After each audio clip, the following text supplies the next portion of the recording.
Have you ever faced someone who once hurt you deeply and wondered what you'd do if you saw them again? That moment came for Joseph after years of slavery, false accusation, and forgotten promises. He had every reason to harden his heart, but when the moment arrived, he didn't see enemies. He saw the hand of God at work. The famine had swept across the land. People from far and wide came to Egypt seeking food. And one morning, a group of tired men entered Joseph's hall, faces weathered by hunger, eyes lowered in humility. Joseph looked up from his throne and froze.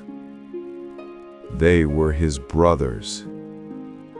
For a moment, time stopped. He saw flashes of memory, the pit, the chains, the long nights under foreign skies. But more than that, he remembered the dreams. Dreams of bundles of wheat bowing down, dreams no one believed. And now, before him, the dream stood alive. Joseph whispered a prayer under his breath.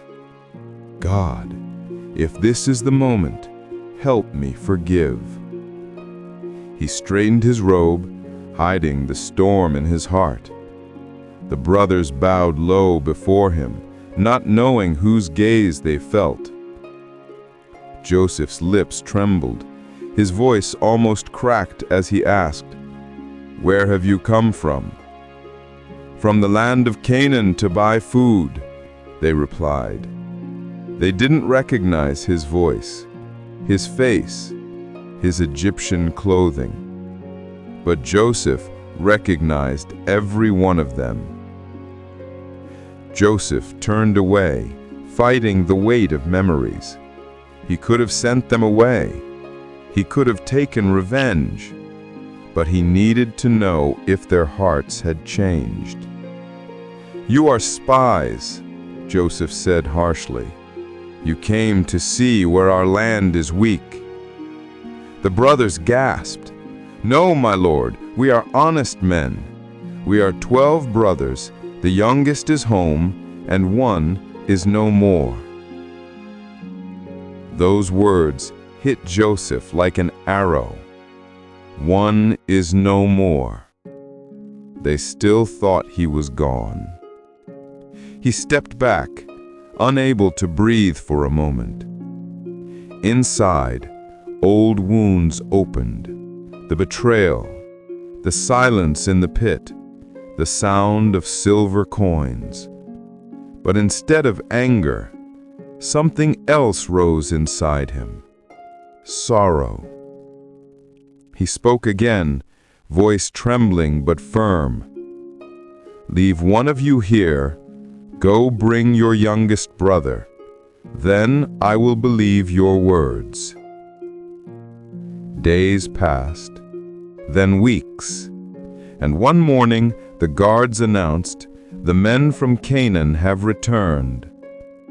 They entered again, and this time Benjamin was with them. When Joseph saw his younger brother, his eyes filled with tears. He left the room quickly and wept where no one could see. Then he washed his face, composed himself, and returned. "Bring food," he said. "We'll dine together." The brothers looked at one another in confusion, but obeyed. They ate at Joseph's table, not knowing they were seated according to their ages. A small sign Joseph remembered everything. When Benjamin's portion came, it was 5 times larger than the rest. Still, Joseph couldn't hold back any longer. He ordered everyone else to leave. The room fell silent, just the brothers and Joseph. He began to weep, loudly, uncontrollably. The sound echoed through the palace like a river breaking free. "I am Joseph," he cried. "Is my father still alive?" The brothers froze. None spoke. The air grew heavy. Fear and disbelief filled their faces. Then Joseph stepped closer, his tears glistening in the light. He said, "Come near to me." He looked at each of them, the ones who once abandoned him, and smiled. "Don't be afraid," he said. "You meant evil against me, but God meant it for good, to save many lives." He hugged Benjamin first, then Reuben, Judah, and the rest.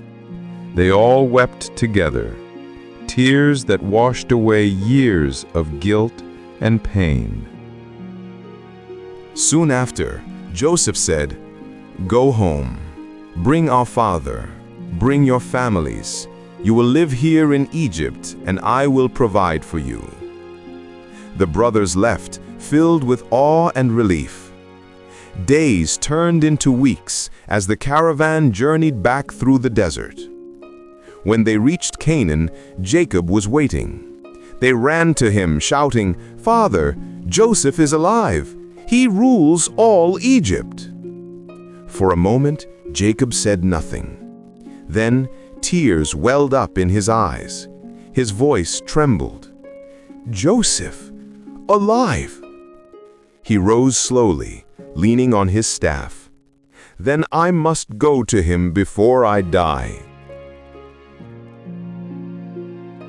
When Jacob and Joseph finally met, neither could speak. They fell into each other's arms and wept, long and hard.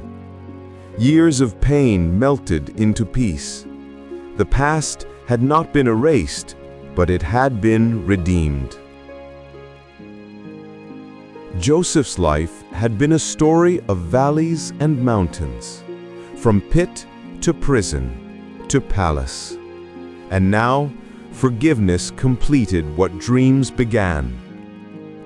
He stood on his palace balcony one morning, watching the sun rise over Egypt. He thought of every moment that brought him here. Then he prayed quietly, "Lord, thank you for turning my pain into purpose, for making forgiveness my victory." Forgiveness doesn't erase what happened. It transforms what it meant. And when we forgive, we set others free and ourselves too.